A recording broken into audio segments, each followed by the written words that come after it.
It's important to recognize that that they demonstrate respect for their workforce, they provide training, they manufacture quality products in a clean, safe, and secure environment, something that one cannot count on from every investor, but it is a priority for the United States. For America's most respected companies, profitability and doing the right thing go together.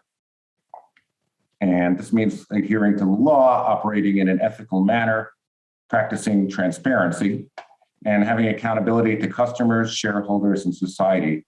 But it also means holding high internal standards and compliance with regulatory and safety requirements. So customers and employees can have confidence in the effectiveness and quality of US products and services.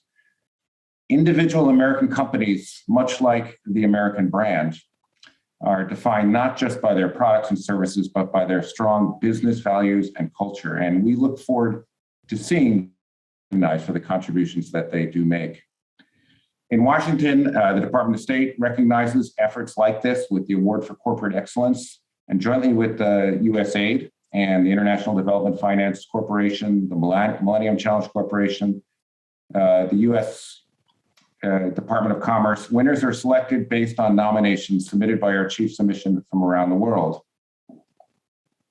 Winners are recognized during a ceremony in Washington by the Secretary of State, and to have that award that recognizes the contributions of U.S. companies for economic growth on the continent is a major accomplishment and a huge first. It's important to recognize that there are companies that are doing well by doing good and working in an environmentally and socially responsible manner aligned with economic growth agendas of our partner governments. Allow me just briefly to talk a little bit about the African Continental Free Trade Act area.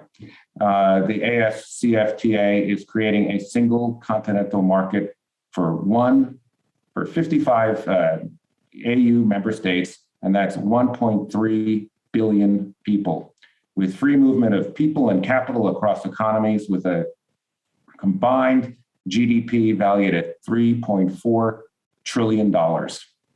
This will expand the inter-Africa commerce through better harmonization and coordination of members on trade and tariffs.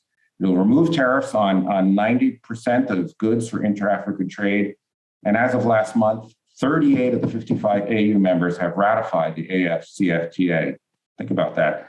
Implementation of the AfCFTA is very important to American companies, right? Because one of the impediments to US companies investing in Africa is that many countries have very small markets.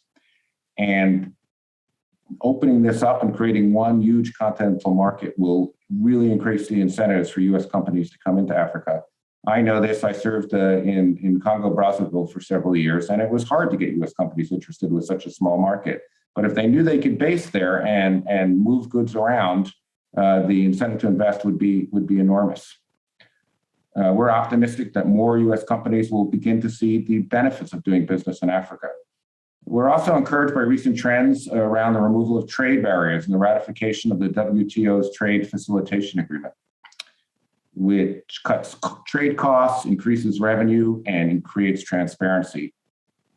We're not part of the AfCFTA, of course, but we do heartily support it. The US government believes in Africa, in the continent-wide spirit of entrepreneurship and innovation. Clearly, African entrepreneurship is as strong as it is anywhere in the world, and you only have to look at the experience of African immigrants in the United States, who are among our most successful immigrants. We know Africa plays an important role in the global economy with one of the fastest growing markets in the world. And the continent's young and rapidly urbanizing population is hungry to develop business opportunities. Through Prosper Africa, which is a US government interagency approach, we are strengthening our trade and investment ties with Africa. And we hope to contribute to the growth of environmentally sound and socially responsible economies. And as part of that effort, we're doubling down on our Prosper Africa initiative and engaging with small and medium enterprises across the US that are Africa diaspora, women, and minority-led. Throughout the intra-Africa free trade area, representatives of multiple US government agencies and initiatives, including commerce, agriculture, and state, it's in all of US African government leaders and members of the business community to better understand how we can further support efforts to advance economic growth. And separately, U.S. officials in Washington are meeting with your ambassadors and ministers to discuss partnerships with your governments, and will travel across the continent, to engage directly with business communities.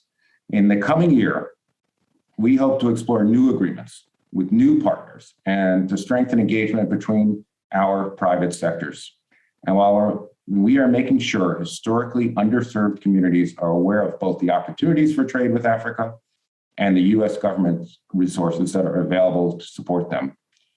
Very soon, we'll have new members for President Biden's Advisory Council on Doing Business in Africa. And this is a council made up of senior executives from American companies. And we welcome the opportunity to plan engagements with the council, with your governments and private sectors. Shortly after the announcement of the new representatives, we hope to see them engage in a listening tour across Africa, because we know strengthening commercial partnerships requires all of us to work together.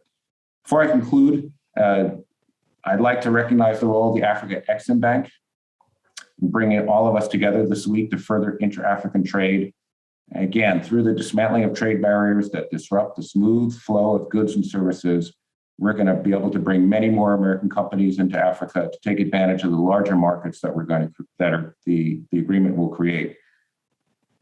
Again, I commend all of your efforts to recognize the excellence of U.S. businesses that we bring to Africa through the launch of the U.S. Business in Africa Awards. And I look forward to supporting you and the great work you are doing across the continent. Thank you very much. I'm sorry I can't be there today, but I look forward to hearing the rest of the speakers. Thanks so much.